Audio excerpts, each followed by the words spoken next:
My mic, my mic was muted. My bad. My bad. What a great start. As always, what a great start on this fantastic platform. My mic was muted. Oh my goodness. G'day guys. Welcome back to Steelers Nation Australia. We have a good guest today. So welcome in Jed Ever, welcome in Rod, and welcome in George. I'm going to bring in Daryl right now because that was the worst beginning ever. Mate, what's going on? How are you? What's up? I'm good. My mic was muted. We just talked about how, like, doing, off air about all the YouTube stuff, what we're trying to do on the platform, how to get better. And I start the stream with my mic muted. What do you do? You just live and learn. That's it. But yeah, thanks, man, for coming on the show. You've got a YouTube channel called 24 Hour Sports. Dara here is a massive Steelers fan. So we want to find out your story today. So in today's podcast, we're going to find out Daryl's story about being a Steelers fan. We're going to talk a bit about your YouTube channel, and also we're going to talk about training camp, which is coming up in 2 days' time. But it feels like that half the league has already finished their training camp. Do you know what I mean? Like we're the last ones. We're the last ones to kick off, and it's your Monday, right? Yeah. Yeah. So your Monday, and it kicks off Wednesday. So we're still like one full day away until they turn up. So About it's coming around the corner. Yeah, but everyone else is like the Lions, the Bengals are out there, the Jets are out there. Old man Rogers is throwing the football with a walking cane. He's out there. It's like everyone's playing football except us. We're like the last ones. But we have in here. G'day, Gene, as well. G'day, Jedi. How's it going? Thanks and for coming in too. But yeah, let's find out your story. So first of all, 24 Hour Sports. What's that on YouTube? Really, that's just my channel. I mean, 24-hour sports is sports all day, every day, 24 hours, literally. And basketball, football, different types of things. Working in that, and really just having the love for sports. So doing that every day, all day. And you cover mostly American stuff, American sports stuff like that. Yes. And you cover any international just yet, or you're focusing on like basketball, hockey, that kind of stuff, or football? Yeah, really just starting off, but eventually working up towards covering anything I could get my hands on. Mate, you'd never run out of content. You're gonna be busy. Like you're gonna be busy I guess you are 24 hours sports. Like because even today there was the Broncos player got the gambling suspension for the year. I don't know his name. You had the trade as well, the Ravens guy. Is it Pete Peterson? He went to the Raiders. Marcus Peters. Yeah, you've had him go to the Raiders. You've had us also. There was another player. Someone else happened today too. Oh, somebody got injured from the Buff Naheem Hines too. Yeah, they're punt returner. How do you cover all that? Yeah. You just gotta pick and choose. Yeah. You might literally just be like, we have an ongoing joke here that I said to the Steelers community here that I was going to do a 24-hour stream when I hit like 10,000K, and I don't want to, but I might have to because I said it now. Hopefully that's in like, I don't know, 2 years time or something. But you could do that. You could do a 24-hour, I don't know, podcast forever. But there's so much going on, right? Yeah. But yeah, if you guys want to check that out, Daryl here has a great channel, 24 Hour Sports. It's linked in the description, stuff like that. And that's how I found you too. I was scrolling through like recommendations, and I found you covering the Pittsburgh Steelers. I'm like, hang on, hold up, wait a minute. This guy might be a Steeler fan. So I want to find out, how did you become a Steelers fan? Really, it's funny because, when I was younger, I wasn't really a big sports guy watching football or anything. I didn't play sports, watch sports, or really anything like that. But one of my good friends, one of my childhood friends, he was a Steelers fan. So when I started to get into sports, that was just kind of like all I saw. It was Steelers, and I just got used to the team. And then Troy Polamalu, thinking about all the players when I was young that were on the team. So those special players, and kind of just buying in, really. Just loving the team from now on. So what year did you become like a fan, you think? Like was it around the Troy days? Yeah, I would say a little after I would say a little after the Super Bowl versus Green Bay. A little after that. Yeah. That was the one, I guess, with the fumble. Big Ben didn't play his best. It just didn't work out the way it was. And ever since then, Aaron Rodgers has been completely overrated. You know, he's won one Super Bowl, and he's like now everywhere I see it, I see the Jets are going to the Super Bowl. I'm like, do people forget they're the Jets? They Yeah. go Jets, Jets, and they're not a good team. And they probably are a better team on paper now, but still, I see him running around town. Like every time I see the 6 best quarterbacks, 5 best quarterbacks, it's like he's always involved in this discussion. I'm like, just because he came from the NFC doesn't mean he's one of the best quarterbacks in the AFC. I think they're going to actually rough him up. Okay, then who's your favorite player as a Steeler fan, the all time? Um, It's see, hard, isn't it? I would probably say because I'm a younger guy, so I mean I know of the older players and stuff, but younger and seeing like right now, um, it's hard for me to not say TJ Watt because I mean like I see him so much Really? right Eh? now. A current one, the current guy. Yeah, Okay. it's a lot of great players, and he still has some work to do to get in the names with those guys. But right now, I'd probably say TJ Watt because Yeah, he's he's up there. yeah. He's up there. My favorite of all time, I don't think it's ever going to change, is Debo Harrison. Like he's my dead set favorite. He's my YouTube like image and stuff like that. But TJ is a good answer because he's going to his 7th year. It's a big camp from yet again. He now has Highsmith on the other side, right? So it's going to be the duo of those two for the next 4 or 5 years. Yeah. He should play himself into the Hall of Fame, and we do need some playoff wins, and I think this is a time for it. But going back to pretty much the start of the offseason, because we haven't discussed this first of all, we're meeting, but what did you think about all the free agent pickups that the Steelers got in the offseason? What were your thoughts? Um, I think that to begin with, like based on the Steelers free agency, I was kind of hurt at like the people that walked out the door. Some of the names that we had leave. When I think of Cam Sutton, and I think of Yeah. some of the other guys. Like it was just really Terrell Edmonds, another name I could put in there. But looking at some of the guys we got back, Isaac Seumalo, he was a Mhm. guard on basically one of the best offensive lines in football. So now bringing him in and thinking about, because that was really my biggest thing for this team, getting the offensive line better for Kenny Pickett and Najee Harris. So I feel like we did everything that we could have to do that. And looking at some of the other moves, I think of Cole Holcomb at linebacker, Mhm. another guy I'm pretty high on him. And I like that we brought him in, but just looking at the linebacker room, it's one of the groups that I'm watching in training camp because I mean we have some pretty solid names there, but I still want to see it on the field.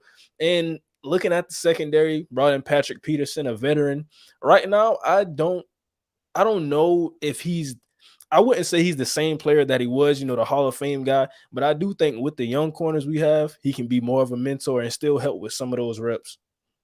Yeah, but the thing is, I think that with Pat Peterson, what I see, I think he's checked in. I think from the conversations I see him on All Things Covered with BMAC, his cousin, he's now wearing his number 20. I feel like that Pat Peterson is checked into this defense, and I think that with the stars with TJ Watt and Highsmith and Cam and Minka, what better way to bring another veteran, right? So, and of course you have the young guys in JPJ. Hopefully we'll sign soon. But like you said too, I haven't seen too many podcasts or Steelers fans out there really be hyped on Holcomb. I am. I'm glad they have middle linebackers coming like that who can hit and who are physical, and I can't wait to see them in camp because I think that the current notion is now is like, well, we haven't got to cover linebacker, but I still want to see someone in there hitting, and I think that Roberts and Holcomb can do that. They both wore a C on their chest for a reason, and they both could you both see them hit in the highlights, right? So, all right, let's move to the draft then. And once we cover the draft a little bit, we're going to really dive into the training camp preview from stuff like that. But what about the draft? What most excited you about the draft this year? So okay, so I followed the entire draft for different teams and following the players. So I think the biggest theme was at 17 to get Joey Porter Jr. And based on the scheme fit, I think he was a great scheme fit. But just a lot of people, they were looking at his dad and everything and how the storyline would play out for the Pittsburgh Steelers, and looking at how as we got closer to the draft, I saw that he kind of slipped, and some other guys came above him, like Mm-hmm. Deontay Banks and some of the other guys. So I kind of had a feeling that we could get him. And then I was kind of shocked because we jumped ahead of the Jets to get Broderick Jones. They were going to draft Broderick Jones. The They Jets, said they weren't though. They said they play. Oh no, we weren't, but I reckon they were too. I They had think to. They that were I getting think him for that sure. was the best. Like looking at the state of their offensive line, but we jumped ahead to get him and an offensive lineman who I really liked in the draft process, and one of the positions that I thought we needed. And seeing that now, because another guy was looking at Anton Harrison, he got drafted at I believe 25 by the Jackson. No, he got drafted by the Jacksonville Jaguars in the 20s. So that was a guy that I was looking at with that 32nd pick. But then when he got drafted there, I saw okay, Joey Porter Jr. was still sliding. And then when I saw that he didn't get picked at the end of the first round, I knew that it was kind of my dream. And the second, as soon as the draft started, the second round that day, that we could have got him in. I think we got two of my top players in Broderick Jones and Joey Porter Jr. Even though it wasn't the way that I thought it would happen, it happened. So Right. yeah, But that's right though, because I think a lot of us did think that JPJ was going to. Here's my mate too, Detroit Lions syndicate as well. That's my mate Derek as well. What's going on? He's here, mate. He's working hard. He's working hard out there. But no, I think a lot of us thought that JPJ was going to go there at 17. That was going to be the pick, and the fact that they got both of them is yeah, nuts. Like that is just like, well, you trade up. You trade up three places. You get your guy at left tackle. I still do think that there will be some competition at training camp with Dan Moore, but it's good. It doesn't, it's overall good for the team to bring someone like that at left tackle. And then he said the next day was like we had the first pick of the next day, which was Chase Claypool's pick, and he has just provided some. It's so funny. Chase Claypool has provided the best value off the field rather than on the field, right? Like I yeah. can't stand him. I'm not a big fan of him. I did like his rookie year. And here we are getting Chase Claypool get the 32nd pick back, JPJ as well. Now Claypool's like injured and stuff like that. Omar Khan, do you reckon he nailed this draft? Are you in that front of like it's an A+ for what we did? Yeah, I liked all of the picks, honestly. I think that being able to get Keanu Benton, a guy that I was Yep. also very high on, and as we got closer to the draft, I saw that he possibly could have snuck into the first round, in the back half of the first round, but we were able to get him in the second. So another guy that I love, Darnell Washington.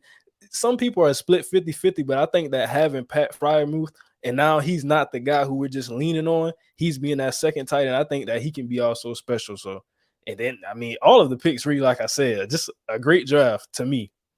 Yeah, I think I was when he said Keanu Benton, I automatically thought of Keanu Neal. I was like, he was in the draft. We got him by free agent. I'm like, we got the two Keanu's in there. No, I'm excited to see him actually play because I know he's like got the wrestling background. So I want to see, him wrestle someone or use that leverage or that technique to, I don't know, just something different. I think he's a big body up front too. But I think Omar Khan nailed this draft, right? This is the point now going into training camp. We're a few weeks away from the season. What's one thing you're looking forward to, I guess, out of the training camp that might be different from last year, you think? I want to say, I just want to see, I just want to see Kenny Pickett take that next, because I'm sold on Kenny Pickett. He's the franchise quarterback. We got him in the Yeah, first I round for a like that. reason. Well, So, that's so I fine, mean, man. and then when he came in from Mitchell Trubisky, seeing like the shift, seeing how everybody was bought in, and him being a rookie, he was still one of the leaders on this team. I mean, you watch the press conferences and everything, and how Mhm. they talk about Kenny Pickett. The team is bought in, so I'm bought in as well. And also, he got better in each game that we played. So seeing that, I think that in the draft process, and a lot of the things that I heard was that we needed receivers. I don't really feel like that. I mean, I love Deontay Johnson. I think George Pickens can be a very elite receiver, has some more developing to do, and also work him into the scheme. But another guy that I like, so everything is really set up for Kenny Pickett. I got a solid offensive line, added some pieces there. So want to see him take that next step because we bought into him. It's funny because it's also like I said the other day in one of my videos, like it's okay to be biased, and this year I don't care anymore. I hope they win. I think they're going to win Super Bowl. I don't care. Like I just want to see. I'm not an analyst. I'm a fan of the team, and I want to see them go win. And also with the Kenny Pickett stuff, I'm buying in right now to be that hyped to support him and see what can happen. I'm not going to wait 5 years to be like, oh, now he's good. Now I'll cheer him on. And if you want to do that's fine. But I think his story right now. The way he turned this team around from being a rookie to at least getting to 9-8 for a chance of the playoffs And then old man Joe Flacco couldn't move the ball down the field, couldn't score 11 points. The way they stuffed up, all the Jets had to do was win that game versus, I think it was the Dolphins or whatever. Couldn't do that when we had a chance. Now, sure, if we made the playoffs, we might have like got beat anyway. But in saying that, this team is completely different from last year. They reamped their O-line. They have the backs now. I know Najee's angry around some of the running back stuff, the contracts, but he'll sort that out hopefully next few years, or even use that anger to run harder. They got Warren back there. They got Connor Hayward who can be utilized at fullback and tight end. You like you said, the Darnell Washington moving in, young blokes there on the offensive line. Things got better in the offseason, and all the media's like, yeah, you'll be fourth in the AFC North. Still, yeah, and also it's crazy to me. I think what a lot of people don't account for is the impact that coaching has. I mean, looking at some of I think about like the past 3 to 4 years, we could say that, and looking at some of the talent we had, especially offensively, and we were still able to win and make the playoffs in some of those years. So Mike Tomlin, speaking of that, now I know how basically all Steelers fans feel about Matt Canada, but I feel like with the coaching we have in place, I think the defense will be top 10, top 5, because we have the talent. We have players at all 3 levels. So looking at that, I think that we'll be in positions to win games. And it's just basically, can he pick it? Can he get it home when we need him to? Yeah, this to me is a much better personnel than last year. I know you said we lost like Edmonds and stuff like that and Sutton, but I think as soon as like Patrick Peterson makes a move on the ball and picks it off, or Counter Neal makes a big tackle, and also I think he might have been to a Super Bowl or something like that. But I know that Roberts has. So there's some veteran guys there on the defense, new guys too. But that's why it's exciting for the training camp, the things that happen. But I think the personnel the team has, they definitely shouldn't be fourth. We all know the Browns should be fourth. We're going to be fighting with the Ravens and the Bengals, and they keep showing, Joe Burrow with wearing his stupid headband. But I'd rather see Kenny Pickett crack a beer on the stage than I don't know about you, but I find with Joe Burrow, he tries to act cool, and it's not cool. It's not cool, man, is it? And Kenny Pickett's like, oh yeah, having a beer. I'm doing my wedding. I'm doing these things. I crack a beer, and Kenny Pickett is cool because he's so confident. Do you find that? Yeah, Kenny Pickett definitely, especially like seeing him in college. I mean, his senior year, seeing what he was doing in that Pitt team, and he was kind of like, he was on the big stage. He was cool and had the personality then. So just bringing that to Pittsburgh and kind of he was already in Pittsburgh basically. So now him coming to the Steelers is just bringing that same personality that we already have, guys who have personality as well. So he just seems like a guy that wants to win. He's a leader. He's confident. He's now got married. He's done all the cool things like that. We have J W here too, saying the Bengals are 0-3. Fantastic. They're so overhyped every year. I can't stand the Bengals, man. I cannot stand them. They're my most hated team. I don't like Joe Burrow. I don't like any of them. The only one I like over there was Hilton. Mike Hilton's going to his 7th year now. Just don't. Nah, no way. That's Matty Peverill, my mate from Australia, till we do a podcast on Steelers touch on it. Nah, he's not cool, man. Anyone that acts like Joe Burrow, like he's got to, he when he goes into the grocery, he gets like 10 cents off milk and he lights a cigar. He wants to celebrate that. He's always like, I think he's a loser. I think he's a loser. He reminds me of Claypool. He's trying too hard. I think Kenny's like naturally just cool. He's naturally confident. Any podcast he goes on, he's confident. So, but what are your thoughts about this Kenny Pickett going into camp and also his second year in the with the Steelers? What do you reckon? I think that now, because he's in his second year now, just getting more comfortable with him and seeing everything he can do.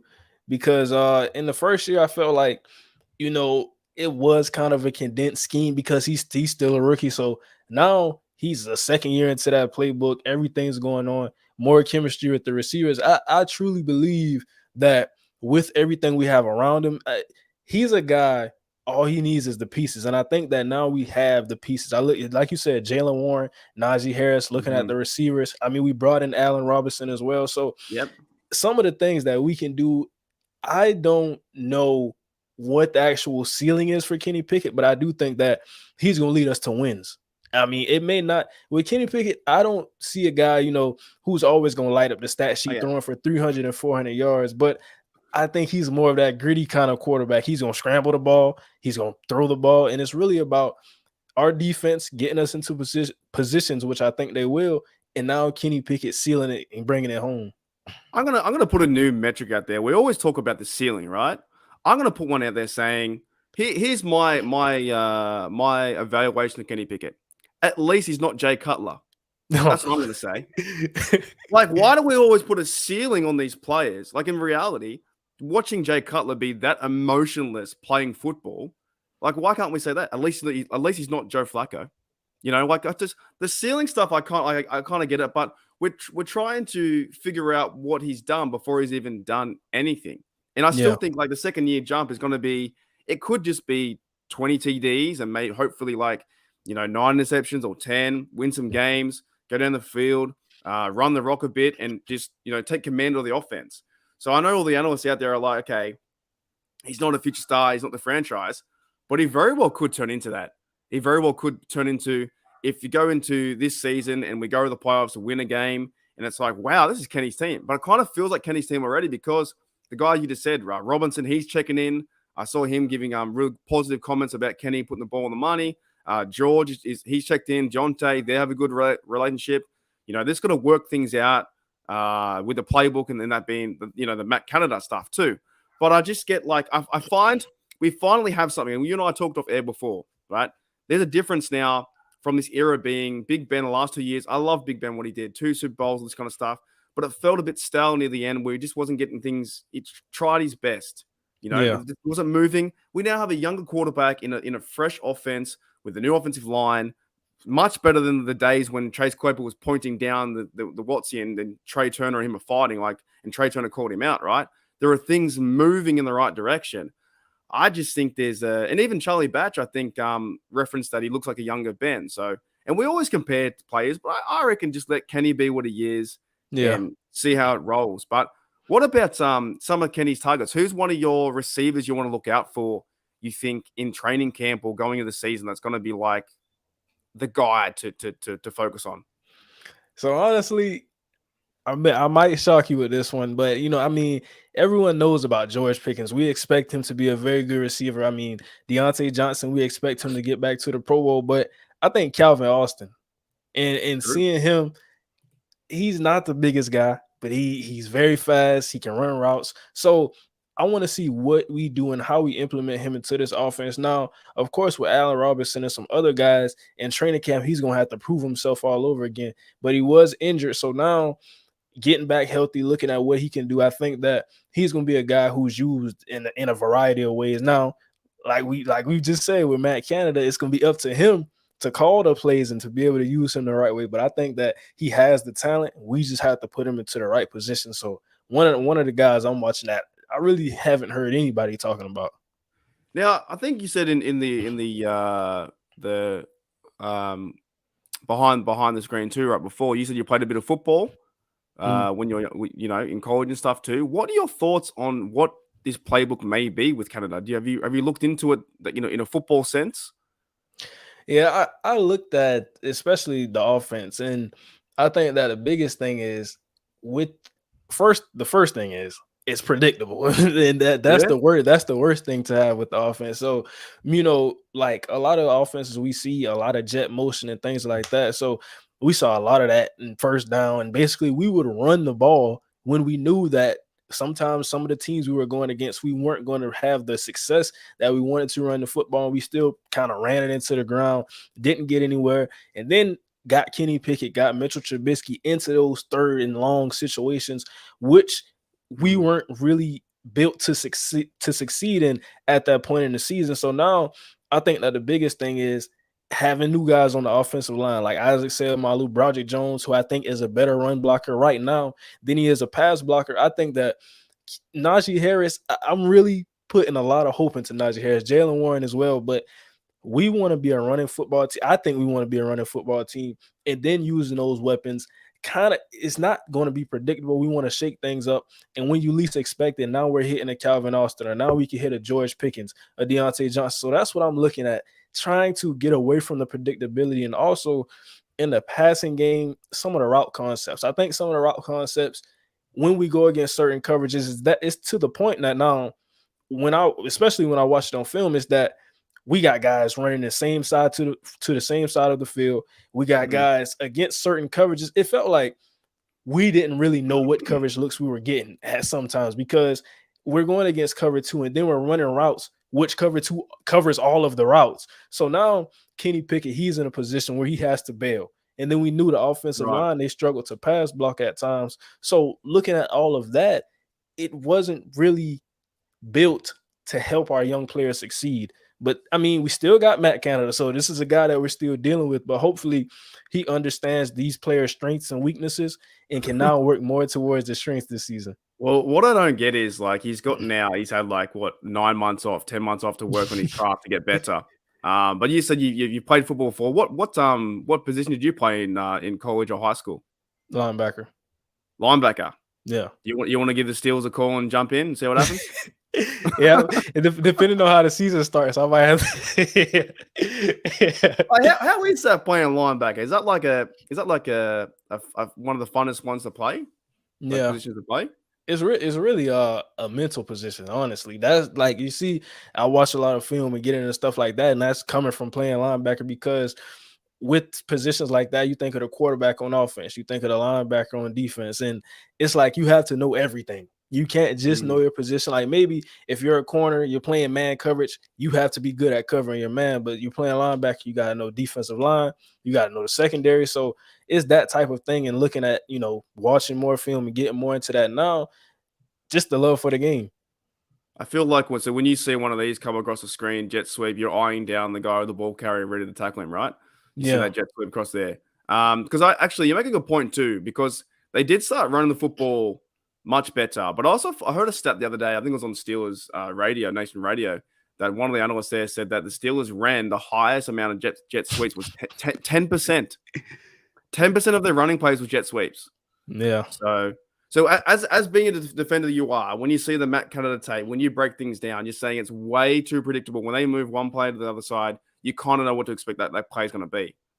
Right? Yeah, I mean, in the beginning of the season, it works a little bit, but once you get into like the middle of the season, then you're getting into the division matchups. You're going against Cincinnati or Baltimore. They kind of know your scheme inside and out. So if you're running jet sweep, we kind of know it's either going to be a play action, or it's going to be an actual jet sweep, or it's going to be an inside zone, or it's going to be a counter. It's kind of like, it's only but so much things you can do out of that look. So it's not really hard to game plan for.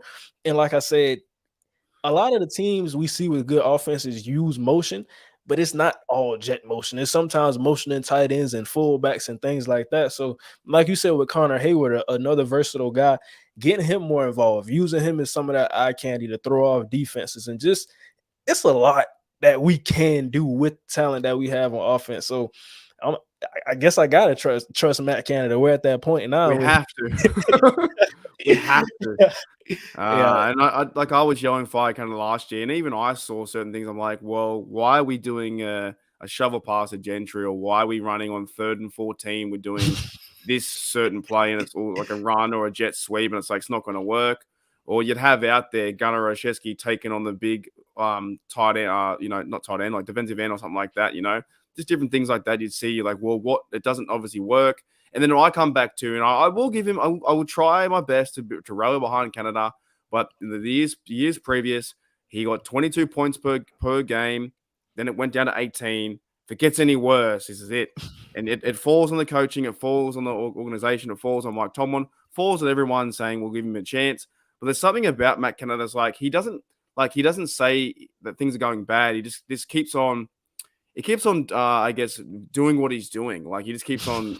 I don't know. He doesn't own fault to anything. He's not very good with the media, and we know, and even the media is calling him out. There's a college-run offense, kind of stuff. And I feel like this year, we have something, because the run game got better. They went from like 96 yards, I think, for average around week 12 or something, and they got themselves like 146 near the end. They were one of the best running teams, or like top 10 in the league last year. I got a question here from this. Is a good question. Alex says, does this type of offense work in the NFL? What do you think? I can't say yes, because I mean, I think when I think of offenses, I could go to the Detroit Lions. I think of Ben Johnson. I think of Kyle Shanahan and how they run that offense and different types of things. And then I look at our offense. I don't think, like I just said, I don't think we lack the talent. It's just some of the scheme and some of the things that we do is that it's no way that you draw these plays up and see it in practice and think, okay, this is going to work in a game. I don't know what the thought process is in that film room, but you know what it is? Maybe like because in the practice they don't hit him as hard. So Matt Canada's like, oh my goodness, that one worked. When they run down the sideline for 50 yards and no one touches them, it's like, well, that's going to work in the game. No, in the real game, they're going to hit you. In yeah. practice, they're going to like touch you and let you run out of bounds. Yeah, see, what probably added to that was when TJ Watt was injured. So then they had a little bit of success in practice, and you thought that would have worked in the game. So that's probably some of that. The thing is, though, I do hope, and I think every Steelers fan hopes that we can correct things, and also the points get better. But I think, like it is too, it is also the players executing the plays. But sometimes you just think, why would you do on this 2nd and 14 a screen or something like that that goes backwards? They obviously didn't execute the play. The play didn't work. It was a stupid play. I always go back to the 1-2. They had a great play in one of the games I saw. Great play. They converted a first down. They're moving down the field halfway. The next play was a 1st and 10 flea flicker. Look, if it works, it works, right? But I was like, why would you risk everything for a flea flicker? They went 2nd and 10. They ran the rock, I think, like a normal. I don't know the terminology. Run through the middle like an ISO or whatever. That didn't work. They were then like 3rd and something. Then they did like another screen or a short pass, 5 yards, game like over. So I just want to see consistency on the offense. This team looks fantastic, man. On offense, it looks like all the players are skillful. If they can all buy in, and Kenny was like, what's gotten better this year. We have pieces and players. So I'm hoping they can run the rock, and Canada can be scoring 25 a game. So we forget, because the minute we start scoring, we'll just be like, should we extend Canada? That might happen too. I don't know. Do you think he's back next year? I would have to see this season first. Yeah.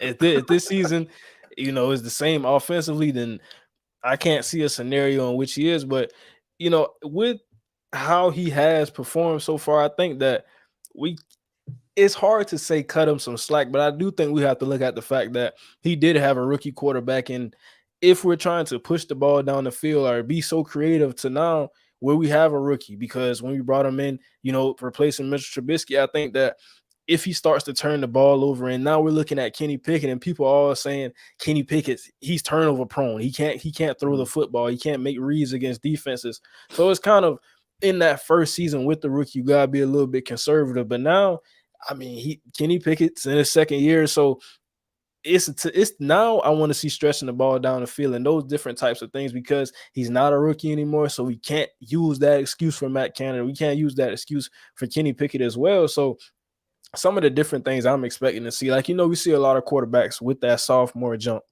Mm-hmm. This is the perfect year too, because of course Matt Canada came into offensive coordinator with Big Ben in his season, right? And then Big Ben did what he wanted to do. He drew the plays. He didn't really probably listen to Canada. I could see that. I'm not going to run that. I'm going to do my own thing. So it was never really Canada's year then. Offensive line wasn't as great too, with certain players starting at rookies as well. But or you had, I think Kendrick Green was the center, right? So yeah, that's that. So that's the other way. Last year they went with Trubisky, then they went Kenny Pickett rookie. Harder schedule, sure. We got better we got better. The team got better, much better. They won 14 points near the end of the game, near the end of the Browns. So this year, it seems like if you don't get it by now, Canada, then they probably won't extend his contract, and then we'll go and find someone else, But I want the team to be successful. So I want them to win and like move the ball down the field. So I think it's going to be fun to watch and exciting to watch. And he's going to be someone to watch in training camp. Let's go to a bit of the defense, because you were, let's talk a bit more about the middle linebacker. What are you expecting to see from camp for the middle linebackers, for them to show up?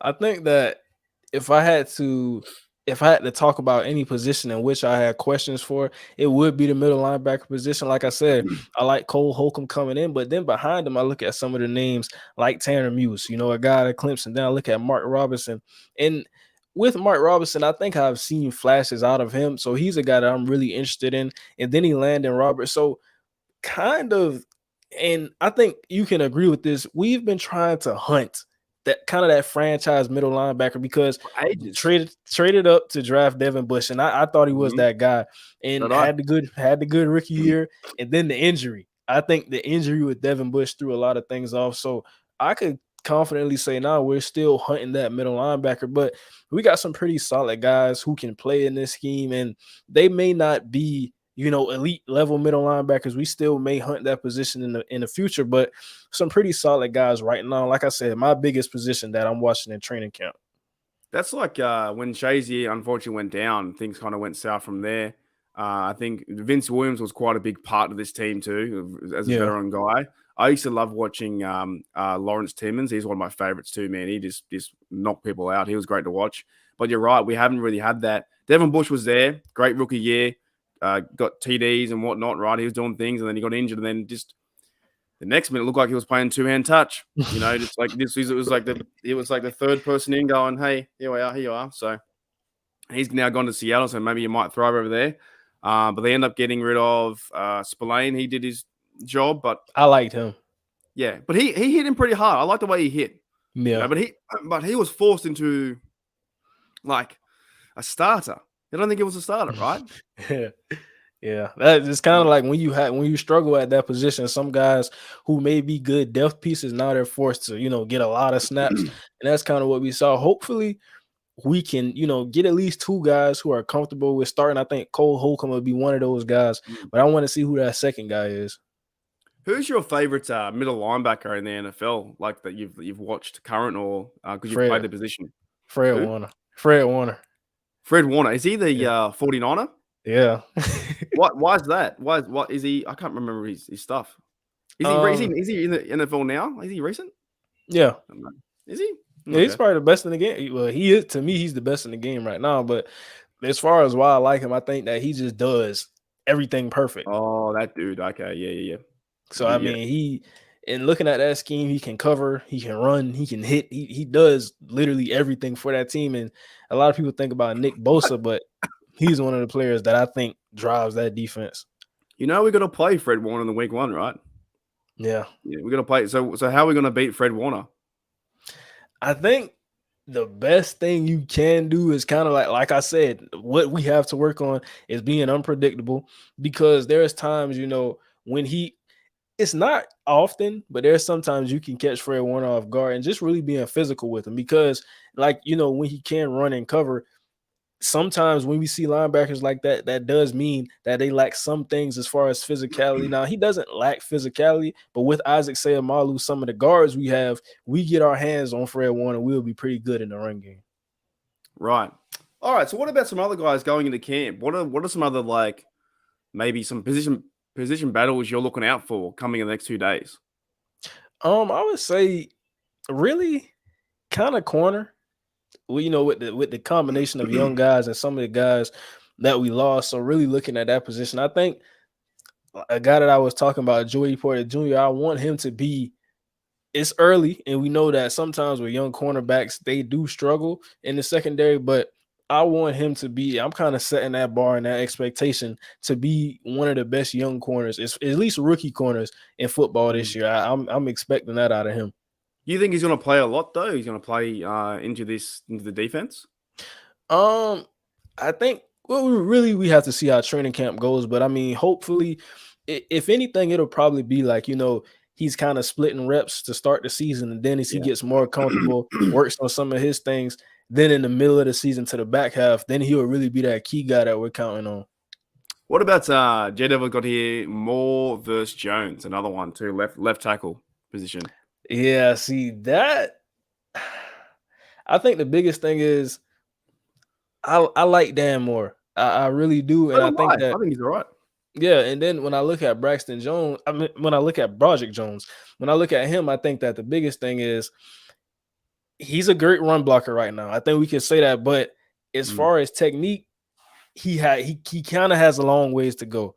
So it's really depending on what we want to do as far as the scheme. And like I said, with training camp, looking at how Matt Canada wants to run this offense, because Dan Moore right now, I'd say that he is a better pass protector than Broderick Jones, because I look at some of the things that Broderick Jones struggles with, and we look at, he has the size, he has the athleticism, but it's really some of those mental things and some of the technique things that Dan Moore, being a veteran now, has the edge over him in that regard. But when we say franchise left tackle, then I look at Broderick Jones as that guy who's going to develop and be that 10-year type of guy at left tackle for us. So it's really, really close. And I don't think enough people are talking about that battle. So that's a good Yeah. question right there. But it's something I'm gonna have to watch. And really, how quickly can Broderick Jones catch on and become a great pass protector? Like I said, love him in the run game, but it's how quickly can he catch on for Kenny Pickett?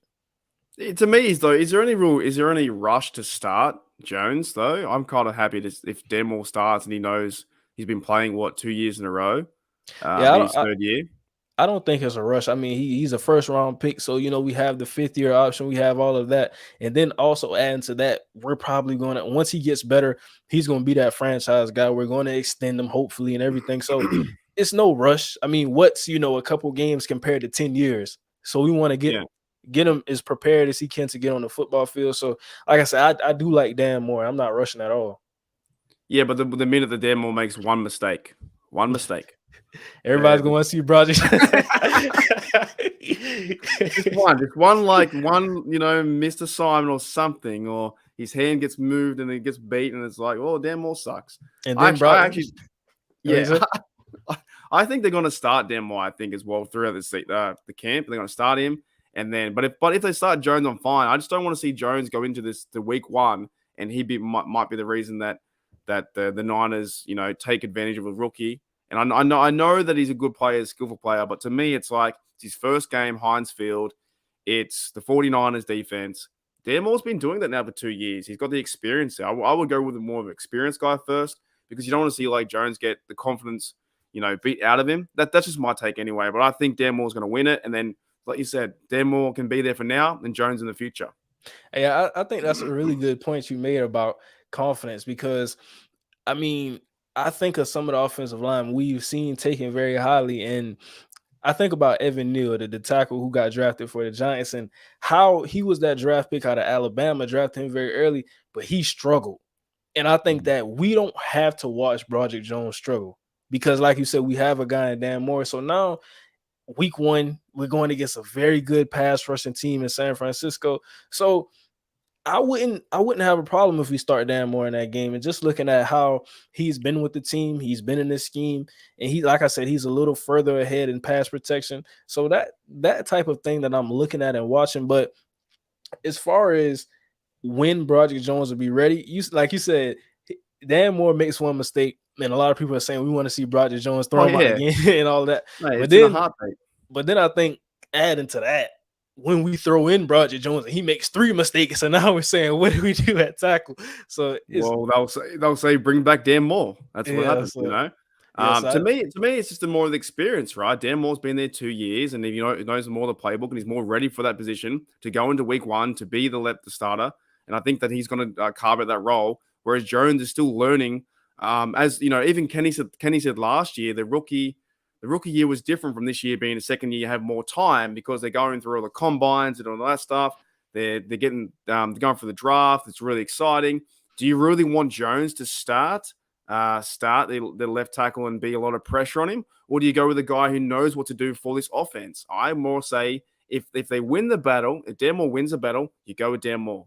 Like you bring back this whole idea of social media of like instant gratification. There used to be times out there was no internet, and you had to wait 6 months until you knew I was on the team, right? And for me, watching when I was younger, you just went with the guys on the field. But now we're like, oh, we want Jones. The minute we make a mistake. But I trust the coaches. I think they're going to go with Dan Moore. If they don't, though, and Jones wins, then fine, you have a great backup in Dan Moore. But I think Dan Moore's going to fight. I think he's going to fight. Yeah, because it's no hiding from the fact. We go against San Francisco, they're going to put Nick Bosa and say, go kill Broderick Jones. That's the mindset going to be for the 49ers. And is that really a position you want to put your franchise rookie in? Because, it's really kind of awkward thing to say, but confidence has killed a lot of great players, and they've never been able to fully shake back into the talented player that they are because we see how they've struggled early on. I think about quarterbacks in different positions, and we see the most talented guy in college come over, struggle early because different coaches and different things going on, and then they never become that player we saw. So, like I said, I'm willing to take it if Dan Moore wins the job in training camp. Like I said, it's still a battle, still has to happen. But if he does, then I'm fine with it. Who's that rookie quarterback that's got thrown on the bus? The most recent one, I can't remember his name. It's not Sam Darnold. There's another one too. But you're right. They put him into a show and they say go and start. And the next minute the confidence goes haywire. See you later. I just think this is what J Devil says too, right? It's all on how ready the rookie year. I still feel like Dan Moore has a lot to show, and I think that's what we forget. Like Yeah. Dan Moore's still a player. Yes. I think he was third round, fourth round. He can make mistakes. Everyone can make mistakes. But I just feel like if I was a coach and I was going to choose between two, I'd say who knows the offense better. Okay, you know the offense better. You're going out there. Going out there, you've actually been in the stadium, you've played a game, you know all those kind of things like the excitement levels. You know how to, retain that and focus on the game. Whereas if you start Jones, it's just his very, very first game. So why not like bleed him into the action and start him later on in the year, or give him reps at certain places, or even start him after the bye or something like that. I don't know. I just feel like Dan Moore, if whoever wins the battle, I'm going to agree with. But if Dan Moore wins, Steel Nation, it's okay. Don't worry about him making mistakes because they got Jones there for the future. But that is one big battle I think everyone's going to talk about, that being left tackle. Do you think there's a chance though that I've also heard the ideas too that Jones starts left and Dan Moore goes to the right? Is that a possibility? I think if it were to me, if anything, I would flip that and keep Dan Moore, on the left, and then put Broderick Jones at the right. But really, the way the NFL is going, I mean, it's pass rushers everywhere. So, we think about the older NFL, and usually the right tackle was the guy who wasn't as good of a pass protector as the left tackle. But I mean, now edge rushers are everywhere. So you go left, you go right, either the edge rusher is going to follow you or they have another one on the other side who's just as good. So I think that it depends. And being with Broderick Jones, he's played left tackle, so I really wouldn't see how much would it benefit him to go to right tackle, because I mean, I want to keep him there, let him get comfortable there, because it is a difference in playing left and right tackle. So that would kind of just throw everything off for me. The guy I was thinking of was Josh Rosen, that he got thrown into the fire. I'm not saying he's the best quarterback, but same thing, got thrown in the fire. His Curie went, see you later. Yeah. Is there anything else you want to cover with some of the camps, or anyone going into camp? Are you excited for camp coming up? Yeah. Yeah. I don't know. Do you live near Pittsburgh? Are you going to try and go? Oh no, I'm in Carolina. Is that far away? Yeah. You could get a car there, surely. Carolina, eh? Are you going? Oh, we don't play. Like, are you going to any games this year? I'll look into it, probably, because I'm closer to like Carolina Panthers, so look Oh into it. yeah. Who do they got this year? Didn't you do a video on them? I think the other day. They got Yeah, Bryce Young, right? You're pretty yesterday. high on him, aren't you? Yeah, Bryce Young. Yeah. Yeah. He's the little guy though, isn't he? No, is it the other one? I can't remember which one it is. No, it's Bryce Young. Yeah. Did you see that photo though? With the photo with the big man, it's like he's like he's right. Yeah. Looks like he's 5'4" or something. We don't verse. No, we don't verse the Panthers, do we? No, I don't think so. We verse the other bloke. Okay, what about the other bloke? Is it CJ Stroud? We verse him, right? Yeah, Texans, and we verse the other guy, Anthony Richardson. Are you high on them too? I would say I'm high, not as high, but I would say, I mean, it's a pretty good quarterback class. I think they went to pretty good teams who will help those players and good coaching staff. So really, we just have to see. But I would say, as far as the talent is there for those players and those teams. I'm one of those guys. I like, if I see the rookie, I'm kind of like Mike Tomlin, and we just want to go crush him, because Mike Tomlin's got a really good record against the rookies. But I'm excited to see new talent, and like we've almost got rid of the older players. Tom Brady will probably come back this year, but you have Rodgers leaving and Big Ben. They're all our guys. When I grew up watching, the Steelers, like only 20 years ago, the Rivers and all those dudes, and the Rivers had like 10 kids. But things are happening. I was on those guys, but now it's like the new quarterbacks. Do you think though that the NFL's kind of forgotten about Kenny Pickett? They're all talking about these three guys, and no one cares about Kenny Pickett. Yeah, I would say so. Being a guy who does cover a lot of NFL teams, you don't hear Kenny Pickett. But I mean, that's perfectly fine. I really don't care. I mean, whether they talk about my quarterback or they don't talk about him, that doesn't change what he's going to do on the football field. So it's perfectly fine. Yeah. Jane's got here a statement or a question. What are your thoughts about the 3 safety set coming up? I Did you guys really run? think Did you run that when you were playing football? no, not a lot. But looking at the NFL now, that is something that's really big in the NFL, and I think that now with I have another question for you as well. With the three Hmm. safety set, are you talking about Minka, DeMonte Kazi, and Keanu Neal? That's probably a three safety I'd say set so. that I can Yeah. see. And yeah, I mean, I think we're gonna run that a lot because, like I said, with what we do now, a lot of things are two linebackers because that third linebacker that we used to see, he is just hard unless you're a freak. And yeah, I mean, you probably have to be like a top 15 draft pick, but usually a safety is gonna be in that role of what we used to see as a Sam linebacker. So now we're gonna be very good in that aspect. Keanu Neal, I think that he's gonna excel in this scheme and what we have for him. And really, Minka Fitzpatrick makes everything so much easier. Minka Fitzpatrick right now, to me, the best safety in the game. And I Mm. say that's no bias or anything. He's just truly the best safety in the game for what he can do, having the range and I mean, he's a playmaker, gets interceptions, forces fumbles, does everything for this defense. So having that, I think that now, and also another thing I'm gonna see is what we're gonna do with these edge rushes and a lot of things we do because a guy that I didn't talk about, Nate Herbig. That was that Yeah. was True. that was another no, I think Nick Herbig, his brother, but he's a guy that we drafted, and he's gonna be another one of those guys with Alex Highsmith, TJ Watt. So it's a lot of versatility we're gonna have with the defense. And I see that he says also a 3 tight end set, and I think that's something we can see as well. And with the 3 tight end set, like you said, with Connor Hayward, he's kind of a fullback slash tight end slash whatever we want to use him for. Hmm. So him being that, like I said, a team that I expect to run the football and having those 3 tight end sets, that's gonna help us run the football. I just want to see Connor Hayward get the ball. I just think like he's a football player. I think the way he plays and the stuff I've seen from the college and preseason last year, the way he runs and blocks and stuff like that, it's like he wants to play. You know, Dante says, "Happy to be here."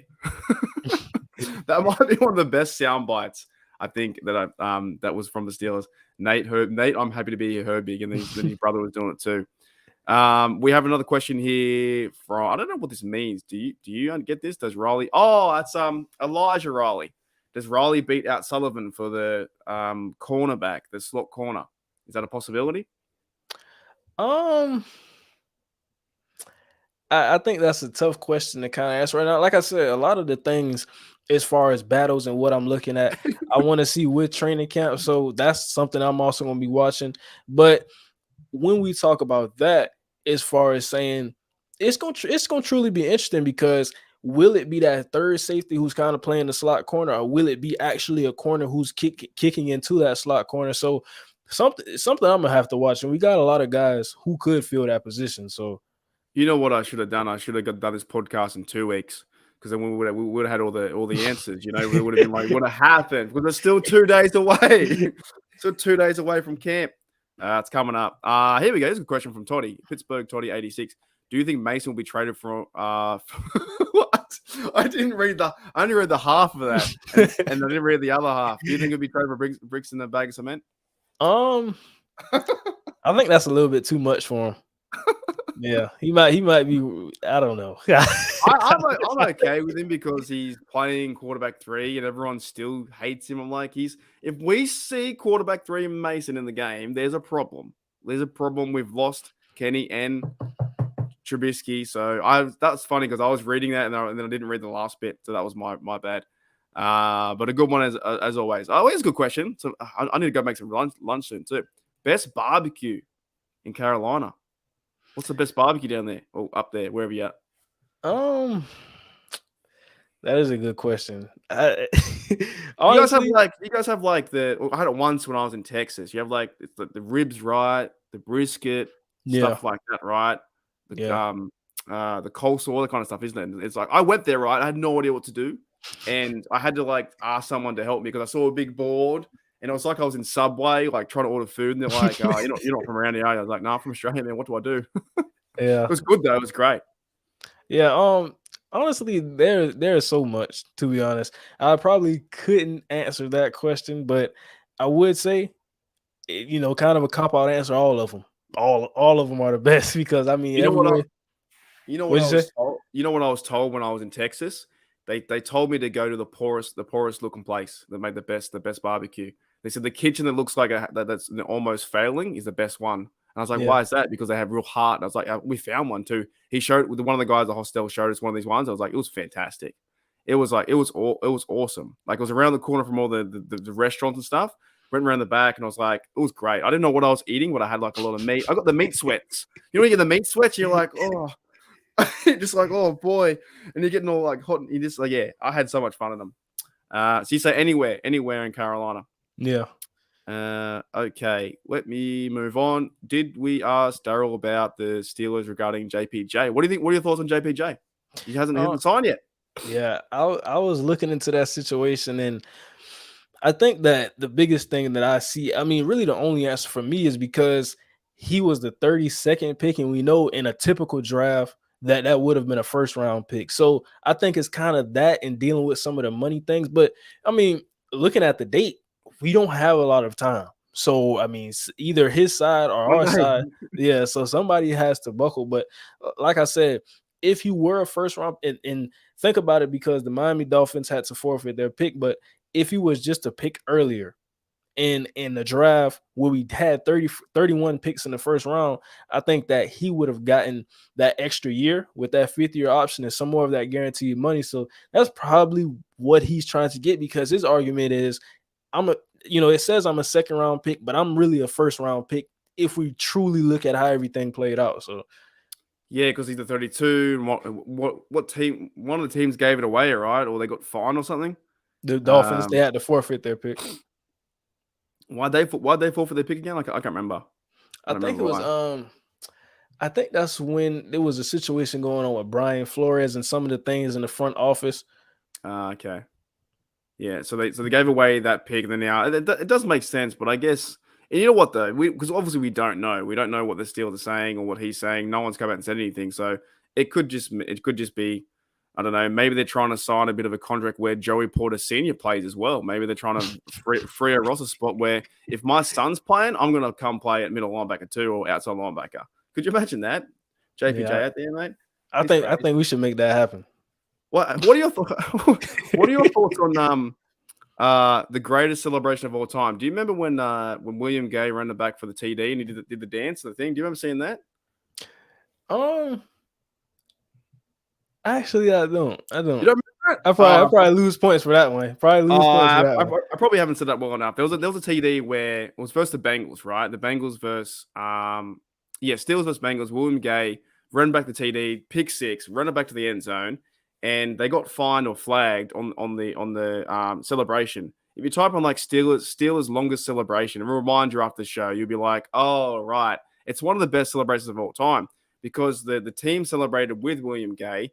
And the next minute, you pan over to see Joey Porter Sr., as he was a defensive guy back then too, and he starts walking on the ground like on his knees, like this, and doing like the arm thing. It's brilliant. So I hope they're working out something with JPJ. And I think it's kind of crazy that we got to watch Joey Porter Sr. Now we get to see his son and playing the game, and he won the Super Bowl.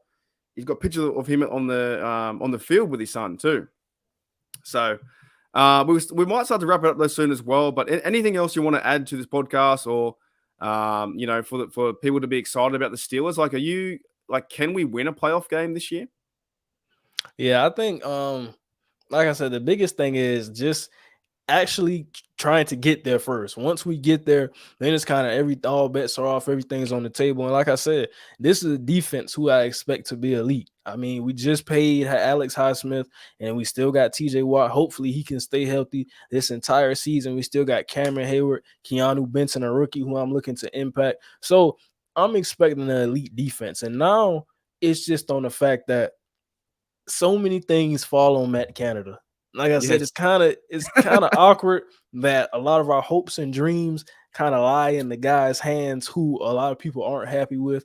But if he does everything the right way and Kenny Pickett takes that next step, I don't see why we couldn't. Because like I said, some people say offense wins games. Well, we look at the playoffs, and I think that it's really about some of the moments. And really, if we get to the playoffs, and I say when we get to the playoffs, we're probably going to be facing one of our division rivals, because you think about how Baltimore Won't be the faced. Browns. Yeah, so probably gonna be facing one of those teams. And at that point, we know the Cincinnati Bengals, we know the Baltimore Ravens. So Oh it's yeah. gonna be a defensive game, and that's kind of catering to what we like to do. So now Kenny Pickett getting into that last step and really bringing it home, I can see him doing that.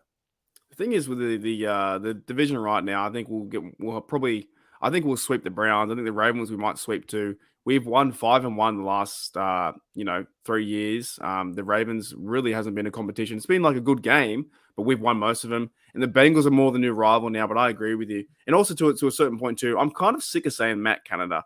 I've said his name a million times. I actually had a video idea where I was gonna like record myself for 1,000 times in a row and do like a Mr. Beast challenge, like saying Matt Canada 1,000 times, but then nobody would watch that. But it would just be punishment.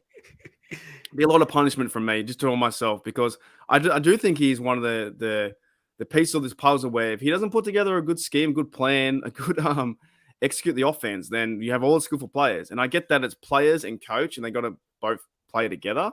But if he's not working things out, it's going to be a tough year. Anything else you want to plug before we get on out of here with your channel or anything like that? Excuse me. No, that's pretty much everything. If anyone has a question before we get out of here, they can go ahead and ask. Some of the things about the team, but really just excited for training camp. Like you said, we're kind of 2 days, kind of a day and a half, but it's a long wait until we get some news, some things on the football field. So it's just gonna be here patiently waiting, I guess. Well, we have a question from Gene, but he's answered it too. Says, does KP have a great sophomore season? Yes. Okay, we'll move on. I love agree. that. I love I you. agree. I agree too. I agree too. We have here Jeremiah Yoda says, don't forget the division champs. I think they can win. Do you think they can win the division? I think they can win the division. I think it's Steelers and Bengals might have a chance to win the division. I think that's a question, because we know how health is in the NFL, and then we get our hopes up, and then guys get hurt. So I want to get to the middle of the season. Then once we get to the middle of the season, now we see how we're kind of seeing who's healthy, seeing who's not healthy, and then we can see that right there. I think barring health, yes, we could compete to win the division. It's gonna be tough, Yeah. but like I said, getting into those defensive games, we're kind of built for that. Yeah, no, I agree too. But we are going to call it there. No idea. See, this is I kind of sometimes look over the chat, and I look at like the context of the chat, and I go, Gene says Yulia warm beer. Warm beer is terrible. Never have warm beer. That's a bad time. I don't know, but it's been great, man, having you on. Also, J Devil says excellent show, sick cunts. By the way, I don't know if you know like Australian slang. That word to me, Christian cunts, or the way I say it, is fantastic. I've got his jersey somewhere. So thank you, J Devil. What do we have here? Pittsburgh Toddy says, I prefer beer nearly frozen. Frozen beer? That's different. Okay, one more question before we get out of here, because the one came in right near the end. Does Canada have a quarterback run pass option for Kenny? I mean, I wouldn't say I didn't see a lot of them last year, but I think that's something he should add in, because we look at all of the mobile quarterbacks, and that's kind of what the NFL is shifting to. So looking at the receivers we have, he should have them this year. Hopefully. There's always hopefully with Matt Canada. There's hopefully. True. All right. Well, thank you guys for checking out Still Nice Australia and our special guest, 24 Hour Sports, Daryl here. Daryl, stick around for just a minute in the backstage. And for everyone else, thank you very much for checking out Steelers Nation Australia. We have training camp coming up in 2 days, so we get to see like actual footage of them playing some football, interviews, stuff like that. So as J Devil says here, excellent show, sick cunts. I'll see you guys later. Thanks for checking out Still Nice Australia. Awesome. Okay.